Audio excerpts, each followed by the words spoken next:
Tara Bosch started a company when she was 21 years old, and 4 years later, she sold it for $360 million. She was just 25 years old when she got that check. And yes, she did own a majority stake in that company when she sold. So she's worth a boatload of money. She did it by following the playbook that we talk about here on the channel and in my book, 12 Months to 1 Million. She built a small audience, she launched some products to them, and in 12 months, she had a 7-figure business. That is the starting point. That's what I help entrepreneurs do. Get to 7 figures by building a small audience, launching some products to them, and taking that company to $1 million run rate and beyond. But Tara went way beyond. Within a couple of years, she was at 8 figures. And within 4 years, she got a 9-figure check. And in this case study, we're gonna break apart exactly what steps she took to have that crazy result. Could you just talk to the logical side of all of our brains and see if you can work any mental jujitsu about what got you to believe before you could see the path? Yeah, absolutely. Yeah, I think that's where having clarity of vision and then really from the reverse executing point, just like sitting there and as an exercise, like mapping out yearly what that looks like can serve to be really helpful, because then you can sit in that abstract vision and you can sit in, what is the time frame that I want this vision to happen? Because that informs many things like the intensity that you need to put forward to execute on it. But you can also map out, and it can feel like you're throwing shit at the wall. But I can tell you that when I did this, we always landed within 10 to 15 million of the numbers I threw at the wall. You could map out, year 5, this is what top line revenue we're doing. Year 4, year 3, year 2, year 1. And then you can layer under that, okay, these are the products, the typical spend per customer. If you're on shelves, the typical velocity rate. You have the basic math that you can put in to begin informing these assumptions. So from a logical perspective, like you can totally peel back the onion with the numbers there to support it. Did you ever doubt? And if so, what did you do in order to get yourself out of doubt? I mean, every day, I think that's like the internal dance, of the imposter syndrome and the who am I to do this? And the am I capable? And all of the things. But I think that's where it's almost just like a mental muscle, where I think there's one point in the journey I would flick myself every time I'd have that thought and then replace it with no, you are capable. You can do this. But I think much like eating the right foods and fueling our body, and that's why I like to call it mind fuel, feel like it's something you have to do every single day. Otherwise, your mind does start to get off track and wander and keep you in that paralysis state. Very early on, I tried to stay rooted in every potential thing that could be perceived as a challenge being an opportunity hidden in disguise, and everything that didn't go how I wanted to, or it being a failure, was actually a redirect to where I was meant to go. That served so many times when it was damn, this person would be amazing on our team. They'd be so great, but it just didn't work out. And then I got to know them better later, and I was like, wow, their ego would have destroyed our culture. But literally every single time, it served to just stay rooted in the okay, this is not meant for me, but also staying rooted in that kind of bull-like mentality of just being if you continue pounding down the door, they're if you continue building a ladder, they're really remaining steadfast in the belief of there's always a way. The hardest part of my job is getting people to believe that a 7-figure company is possible, that an 8-figure company is possible. Having a vision that is big enough to contain a $2 million or a $5 million or a $10 million company. If you can have a vision that's big enough, the playbook works. So I've sort of retired from trying to convince people that it's possible, because that's not really my job or my work. But if an entrepreneur believes that it's possible, then the opportunity is there. The first step to getting there is building a small audience. And I mean, it can be really small. You do not need to be an influencer with 100,000 followers. You do not need to have 25,000 people on an email list in order to get the first product up and moving and on its way to 7 figures. Tara started Smart Suites with a raving fan base of just 500 people. That's very reasonable. But people often ask, how do you build the core raving fan base that will take you to 7 figures? So I asked Tara how she built that small core raving fan base that took her to $2 million. The core group of raving fans is about 300 when you started, correct? And that was enough to move the needle. Right? It grew up to 1,000 over a period of time. But could you just walk through, because people texted, emailed, and commented on our podcast, well, how did she build the first 500? I wanted to punch them in the face. Every single person asked that, because every single person can just do the grind and the hustle of building up a raving group of fans that you treat well, that becomes the thing that brings you to the marketplace. But on behalf of them, how did you build the first group of ambassadors? Yeah, I mean, a lot of the initial awareness to be like, hey, we exist in the world and I think we can create radical value in your life when we launched. And so the product was available for people to buy online and in store was really messaging people. So Tim Ferriss wrote an amazing book called The 4-Hour Work Week, but he wrote a blog about how did he market that book to get it to have the success that it did. And he talked a lot about how he was like, hey, I don't have the dollars to market this to everyone. Who is this creating the most radical value for? And so he started with that small group. And so in the same way, it was the Weight Watchers community that I chose, started with that group, messaged them all on Instagram, like not just the big influencers, but anybody who was on the Weight Watchers actively engaging on social.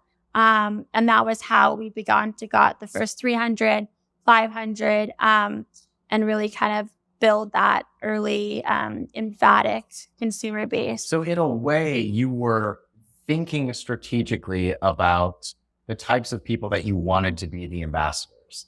It wasn't just the people who were excited about the product. You were actually building up people who had some pull, some passion, some influence, some say. You were being selective about who was on that. Is that what you're saying?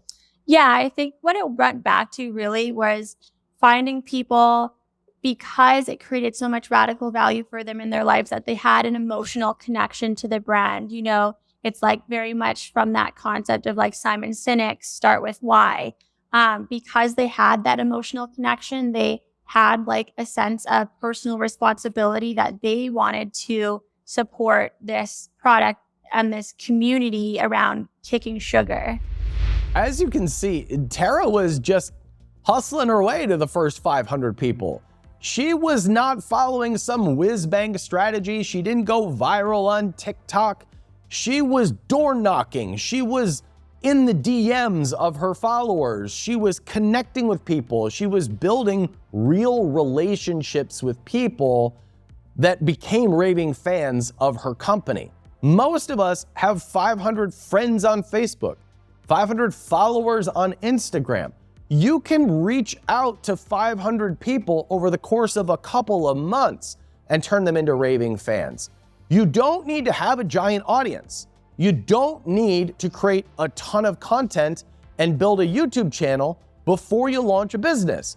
You need like a few hundred people. And that's why we have case studies of people in our community who build email lists of 150 people and they get to 7 figures over the course of a year. This is why people can spend 45 days doing a little bit of audience building and have a $100,000 launch. I'm thinking of case studies from our community of people who have done that within the last few months.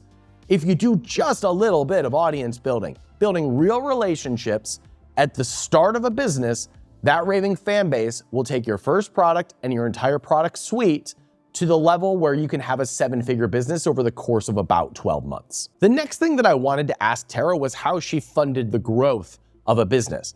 Because you can get to 7 figures on your own, bootstrapping a company, but getting to 9 figures, that is a whole different game. Tara was very protective of the equity of her company, and she didn't want to take on a bunch of partners that would dilute her ownership in the company. But at some point, she needed outside capital to be able to handle the growth of how fast the business was moving. So in this section, Tara talks about how she funded the growth of the business while maintaining control of the equity of the company. I wanted to ask you about the funding of the company, because you said something really interesting in our podcast about how aggressive is the word that comes to mind you were with debt capital. Right? You were very protective of the equity capital, but you had a big line of credit to be able to finance inventory. This is a big jump that I have had to work really hard at getting some of our investments to think about, but the leverage that it gives you to be able to pull that lever. Would you share a little bit about why you were so protective of the equity and why you were so aggressive on the debt side of things? Yeah, totally. So when I was launching Smart Suites, it was kind of in that era where startups were like raising huge amounts of money, and raising what in itself became something that felt like it was celebrated, and not the fact that like the money is really just the vehicle to the real accomplishment, which is like executing on the growth of the company. And so for me, I was like, like the real accomplishment will be if we can retain as much equity as possible to give to the team, and to keep majority, so I have control, and all those things, and then go out and get debt financing to fund things like inventory and whatnot. And so I also really quickly learned that there were a lot of avenues through banks, and now there are so many more incredible avenues. There's a company I invested in called Ampla, which is incredible for inventory financing. Like based here? Yes, yeah. Non-shark. Yes, yeah, he's great. He spoke here Yeah. last year. No way, Yeah. did he? Oh, small world. Serendipity. So even so more now, there's like amazing ways that are non-dilutive to fund things like inventory.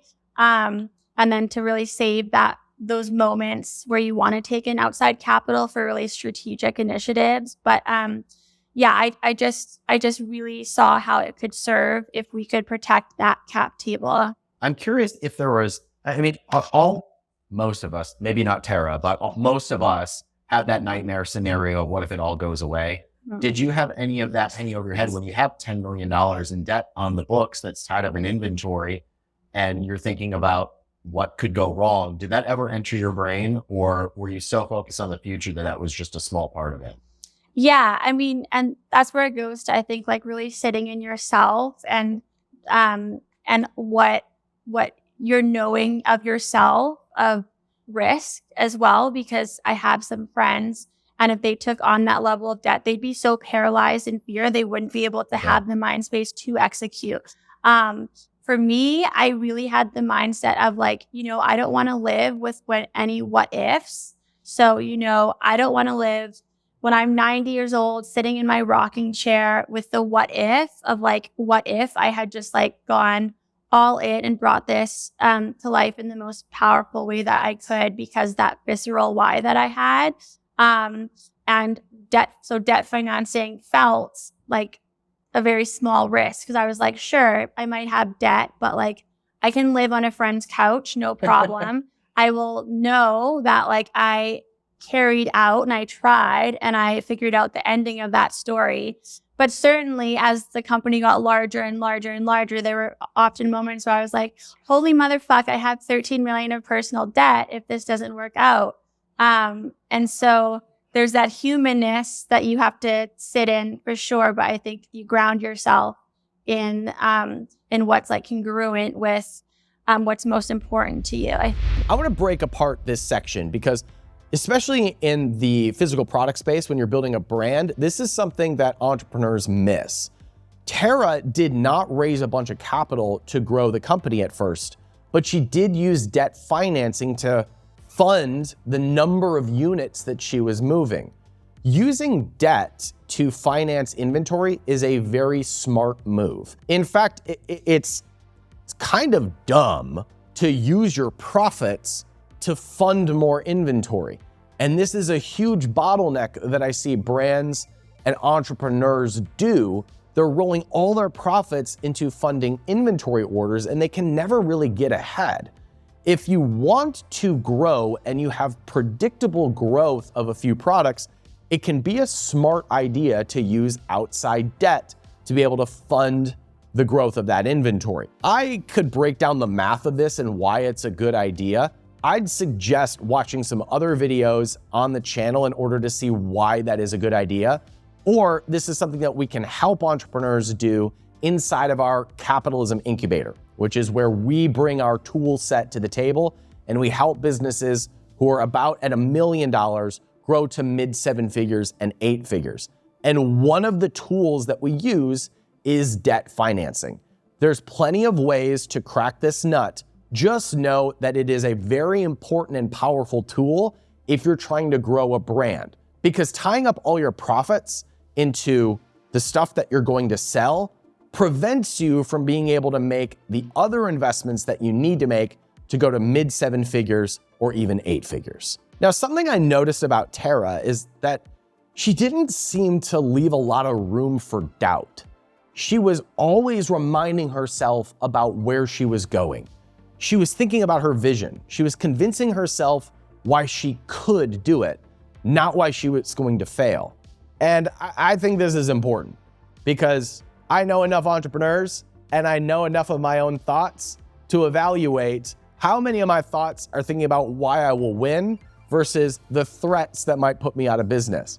I think most entrepreneurs who are stuck at 7 figures or below are thinking more about why they will fail versus why they will succeed. I've spent enough time with Alex Hormozi, Brooke Castillo, and other entrepreneurs who are really successful to know that they actively practice the thoughts about why they will succeed rather than the doubts that hold so many of us back. And so in this section, I asked Tara how she maintained a mindset and an optimistic viewpoint about why she would win and how important that was for her building the vision that was in her head.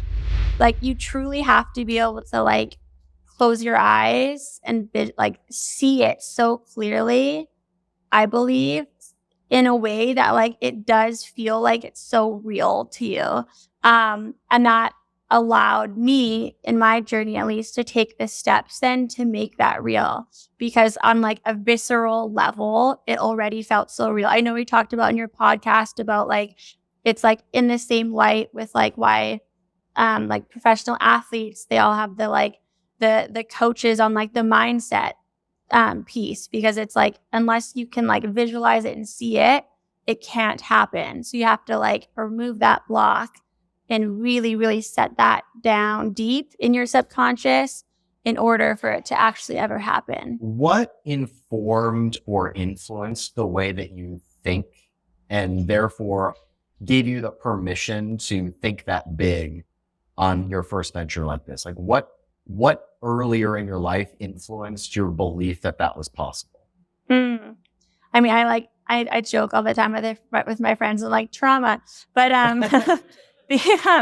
no, I think for me, I grew up in my teen years with a single mom who was in a relationship with a con artist, abuser of every kind. And so for me, I knew that I wanted to create a different reality for myself, and I wanted to create independence for myself. The trauma part of that was so I didn't have to rely on anyone else. I've done that healing work, but that's really kind of where it started. So I think I really allowed myself to be able to listen to things like Oprah's Super Soul Sunday and all the kind of cheesy motivational things, you know, those motivational tracks with like the loud music in the background that are like hyping you up. I got so into that because I needed so desperately to figure out how I could create independence for myself. And then when you immerse yourself in that, I think it just shifts how you think about the world and what you believe is possible when you see all these people that have done these things that you originally never would have thought in a million years were possible. So let's break apart what we know so far. First, Tara had a vision for what she wanted to create, and she practiced believing in that vision. She reminded herself that it was possible. Second, she built a raving fan base of people that supported the initial launch of the business.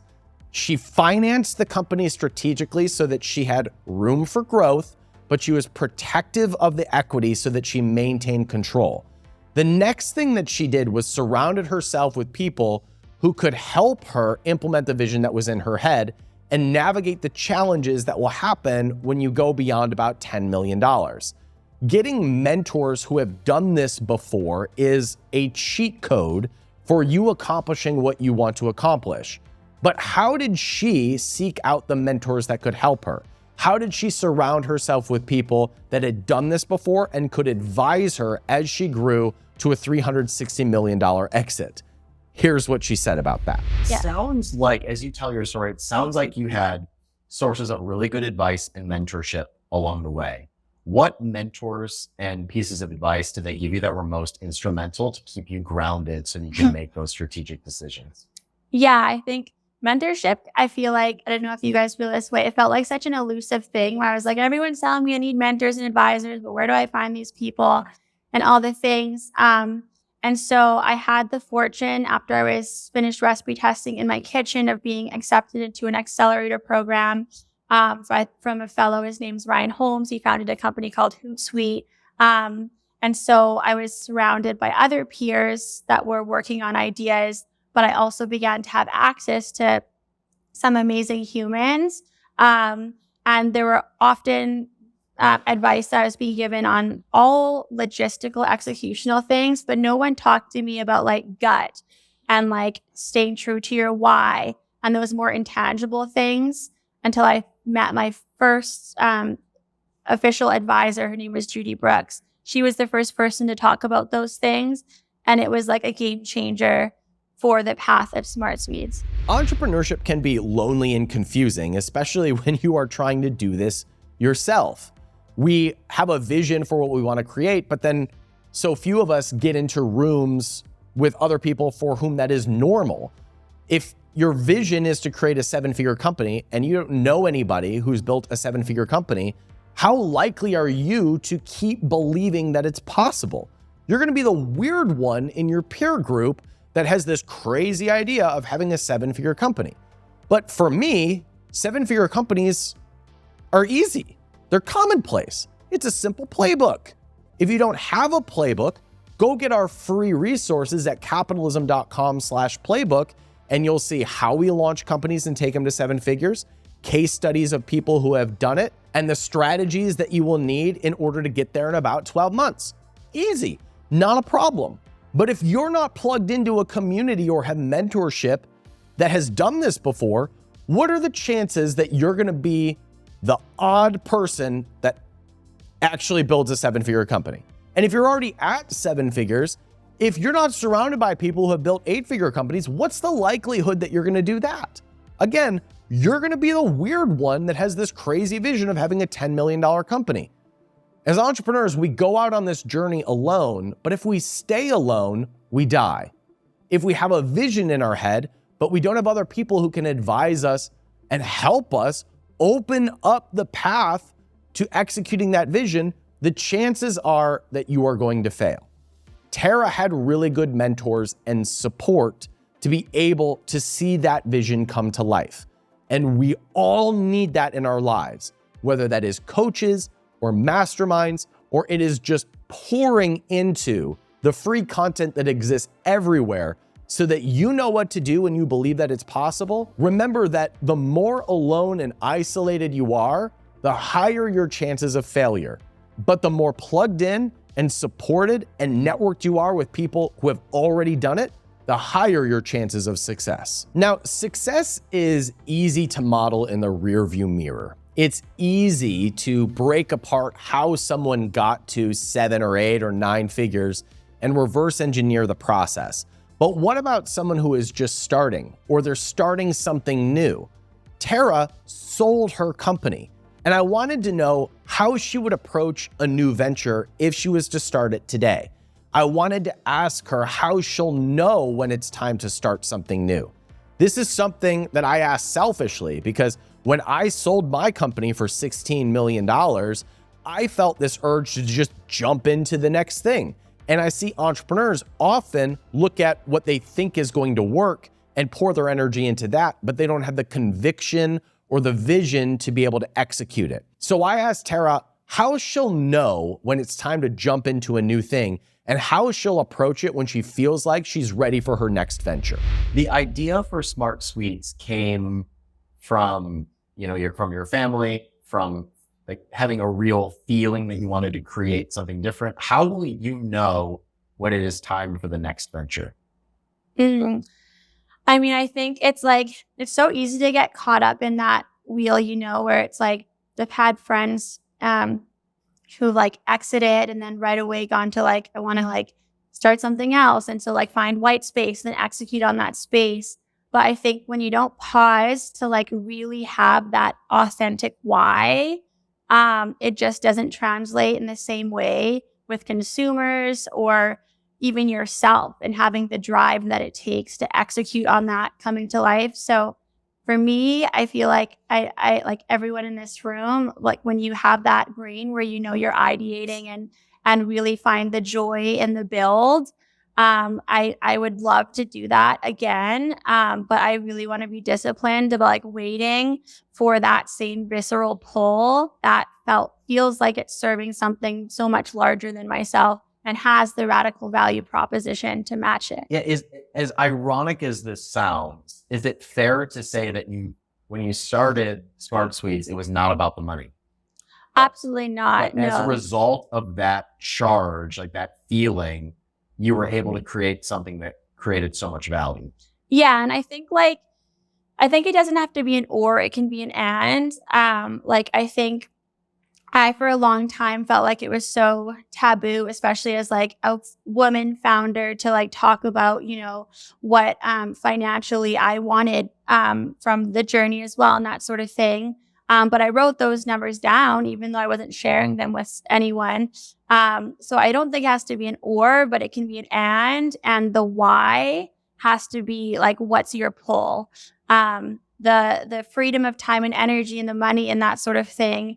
I think that's totally valid and helpful to like write down what that vision is too. But the visceral pull, I've used visceral so many times, I know, of that why has to be the engine pulling the train. I love hearing you talk about this because I will out-logic myself so many times. And it is nice to be reminded.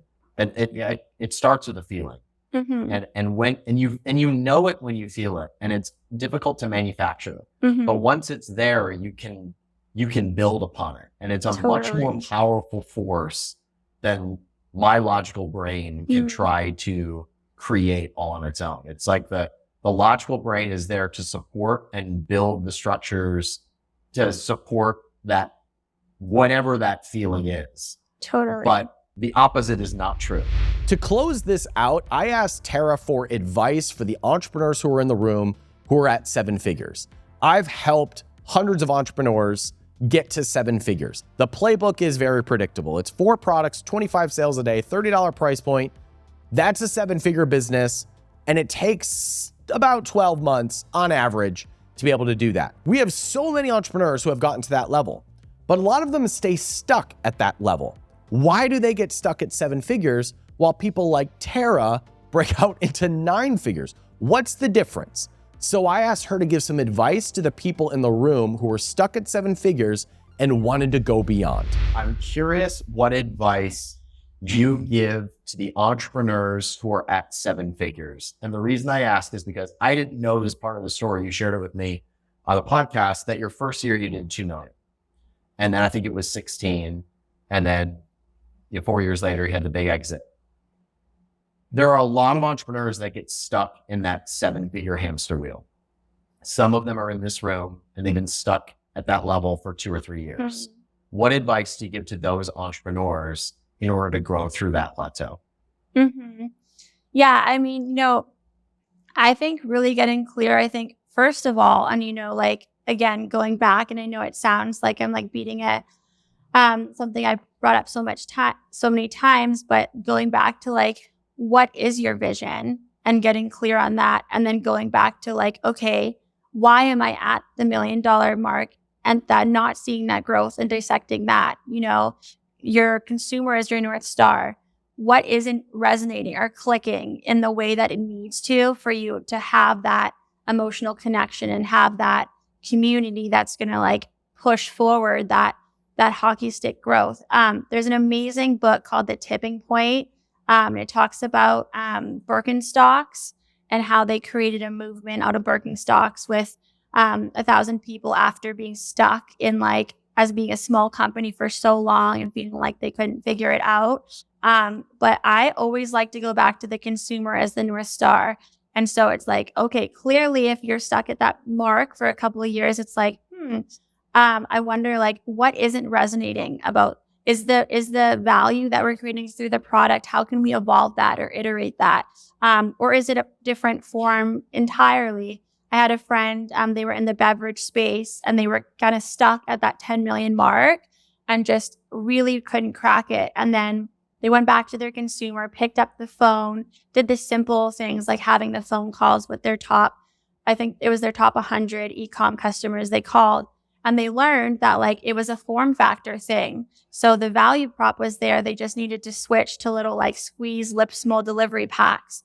And then they were like scaling to 20 and I think they're doing 50 this year. So I think really just rooting back down to like what isn't resonating and your consumer as your North Star. I try not to pitch in my YouTube videos and my podcast, but I do need to give a plug for how we help entrepreneurs execute the plan that Tara just shared.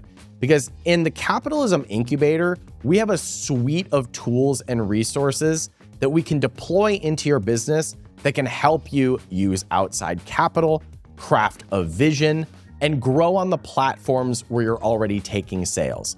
So if you're already at 7 figures, but you feel like you've plateaued, we can get you unstuck by using the same strategies that we just broke apart in Tara's case study. You can apply for consideration over at capitalism.com/incubator. And that's where we can help you as an entrepreneur who's at 7 figures break out of that 7-figure plateau and have room for growth again. We'll do that by helping you use strategic capital, by crafting a vision, by getting outside help from our shared resources, and helping you free up capacity so that you can build the vision that's in your head rather than just maintaining the thing that has plateaued. That's what we do inside of the Capitalism Incubator. One of the things that stood out to me about my time with Tara at the Capitalism Conference was how relatable her story was. It all of a sudden didn't seem so crazy to have a 9-figure exit. Now, you might not have a vision for a 9-figure exit, but when we break apart what she did to get there, it can be applied to a small business that gets to $5 million or $10 million. It starts with some excitement, something that compels you, a idea or a product that you want to bring to market because you feel like it will make a difference in the world. Not just what will work on paper, but what will make a difference in the lives of the customers. Then there was a vision that was big enough to be able to contain the type of success that she wanted. Third, she had a raving fan base that she cultivated. It wasn't some whiz-bang strategy. It was a lot of hard work. It was building relationships with people that could open doors for the company. Then it was using capital strategically. She was protective of her equity, but she used a lot of outside debt to be able to fund the growth of the inventory. That's a smart way to do things. At some point, she did take on outside investment to be able to de-risk the business and also have the capital to hire people that could grow the company. And finally, she surrounded herself with people who could support her. She had mentors and a network from people who had already done it before. And that kept her well supported and thinking about growing her vision rather than responding to the short-term emergencies that will inevitably come up in a business. That playbook can be applied if you've got a new company, a 7-figure company, or you got an 8-figure company that you want to take to 9. It's a fairly predictable playbook, and I felt liberated to play bigger as a result of my time with Tara. Regardless of where you are in your journey, those 5 steps are what will take you to where you want to go. And if you're at the beginning of your journey, A good first step for you is to just download our free resources at capitalism.com/playbook. It's got our case studies and examples of people who are doing it and the strategies that will take you to 7 figures. Once you're at 7 figures, which takes about 12 months, you'll be on pace with the same amount of growth that Tara had at Smart Suites. She had a $2 million business after 1 year. That's a pretty reasonable result for people who follow that playbook. Then once you're at $2 million, you can use some advanced strategies and mentorship to grow to wherever you want to take this thing. So that's a good place for you to start at capitalism.com/playbook. Or if you're beyond that, we have other resources to be able to support you on your journey. My name is Ryan Daniel Moran. I run capitalism.com. I help entrepreneurs build $1 million businesses and have a multi-million-dollar exit. And if that's you and the journey that you're on, I'd love to serve you on your journey. So hit the subscribe button, and I would love to pour into you as you're building a company that you can scale and sell. Thanks so much for watching. I'll see you next time. Take care.